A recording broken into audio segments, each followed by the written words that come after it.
Hi everyone, welcome to Raji home style. Today Raji home స్టైల్లో కమ్మని spicy sea food recipe అండి. రొయ్య పొట్టు వెల్లుల్లి కారం రెసిపీ అండి. చాలా స్పైసీగా ఉంటుంది, అలాగే కమ్మగా మంచి టేస్టీతో ఉంటుంది. లేట్ చేయకోకుండా వీడియోని చూసేద్దాము. ఫస్ట్ ఆఫ్ ఆల్ నేను ఇక్కడ 200 గ్రాములమైన రొయ్య పొట్టును తీసుకున్నానండి. ఇది సీ ఫుడ్ ఐటమ్. ఒట్టి చేపలు, రొయ్య పొట్టు, ఎండు చేప, ఉప్పు చేప ఇవన్నీ మనకు బయట సంతలల్లో చిన్న చిన్న షాపులలో అవైలబుల్గానే ఉన్నాయి. ఈ రొయ్య పొట్టులో ఇసుక అనేది ఎక్కువగా ఉంటుందండి. ఇసుక పోవటానికి అని చెప్పేసి చిల్లుల గిన్నెలో రొయ్య పొట్టును వేసి ఈ విధంగా జల్లించండి. ఇసుక అనేది ఉంటే కనుక చక్కగా రాలిపోతుంది. సీ ఫుడ్ ఐటమ్ కదండి, ఇసుక అనేది ఆటోమేటిక్గా ఉంటుంది. ఇలా జల్లించేస్తే మొత్తం ఇసుక రాలిపోతుంది. ఇప్పుడు ఈ రొయ్య పొట్టును వేయించుకోవాలి. ఈ రొయ్య పొట్టును స్టవ్ పైన పెన్నంలో వేసేసి చక్కగా దూరగా ఎర్రగా వేగనివ్వాలి. ఏమాత్రం మాడిపోనివ్వకూడదు. స్టవ్ని మీడియం ఫ్లేమ్లో ఉంచేసామంటే, కదుపుతూ ఉన్నామంటే చక్కగా వేగిపోతుంది. ఏదైనా మనం వాడని చిన్న పెన్నం ఉంటే దాంట్లో వేసి వేయించుకోండి. ఎందుకంటే ఇది కొద్దిగా వాసన వస్తూ ఉంటుంది, కొద్దిమందికి ఆ వాసన పడకుండా ఉంటుంది.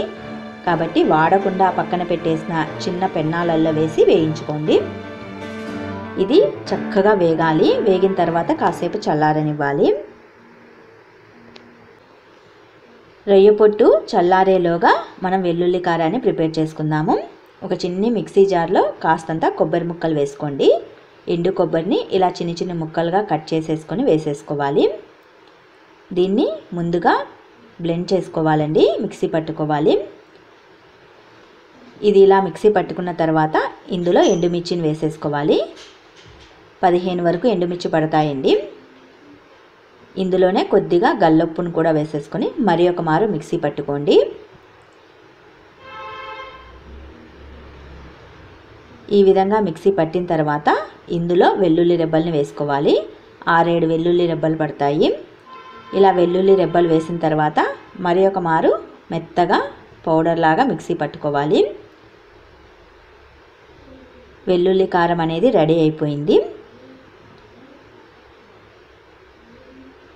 రొయ్య పొట్టు చక్కగా చల్లారిపోయింది చూడండి.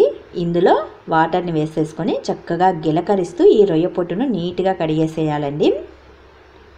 ఎక్స్ట్రాగా ఏదైనా ఇసుక అనేది ఉన్నా కూడా పక్కకి వెళ్ళిపోతుంది. వేయించి కడిగి రెసిపీ చేసుకోవటం అనేది హెల్త్కి చాలా మంచిదండి. అలాగే డైరెక్ట్గా మనం రెసిపీ చేసుకోకుండా వేయించిన తర్వాత శుభ్రంగా కడిగేసేయాలి.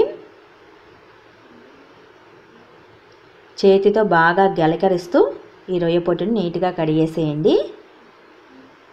ముందు జల్లించిన తర్వాత వేయించిన తర్వాత కూడా ఇలా కడిగినా కూడా ఇసుక అనేది ఉంటుంది చూడండి.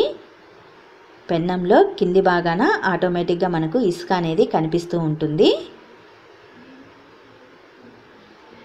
ఇలా రెసిపీ చేసుకోవటం వల్ల మనం చేసిన రెసిపీ కూడా ఇసుకగానే ఉంటుంది. చూడండి, పెన్నానికి అడుగు బాగానే ఇసుక ఉంది కాబట్టి ఇలా గిలకరిస్తూ నీట్గా ఒకసారి కడిగేసేయాలి. ఇప్పుడు చక్కగా రెసిపీ చేసుకోవచ్చు.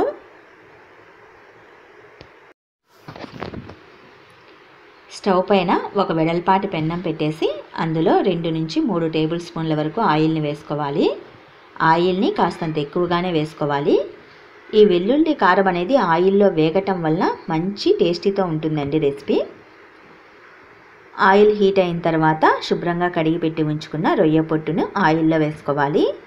ఇందులో ఏ పోపు దినుసులు కానీ, ఉల్లిగడ్డ కానీ, వెల్లుల్లి కానీ, కరివేపాకు కానీ ఏమీ వేసుకోవాల్సిన అవసరం లేదండి.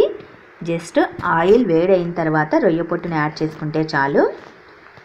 రొయ్య పొట్టును కూడా ఒక్క 5 నిమిషాల పాటు కదుపుకుంటూ చక్కగా ఆయిల్లోనే వేగనివ్వాలి.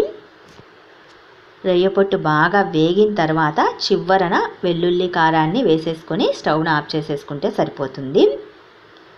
మంచి స్పైసీతో ఉంటుందండి ఈ రెసిపీ అనేది. దీన్ని వేడివేడి రైస్లో తీసుకోవచ్చు, చాలా బాగుంటుంది.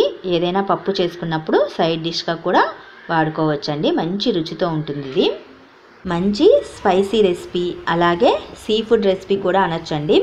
మరి మీకు ఈ రొయ్య పొట్టు వెల్లుల్లి కారం తయారీ వీడియో నచ్చినట్లయితే మరికొన్ని ఇలాంటి ఫుడ్ ఐటమ్స్ వీడియోస్ కోసం వెంటనే మా ఛానల్ని సబ్స్క్రైబ్ చేసుకోండి.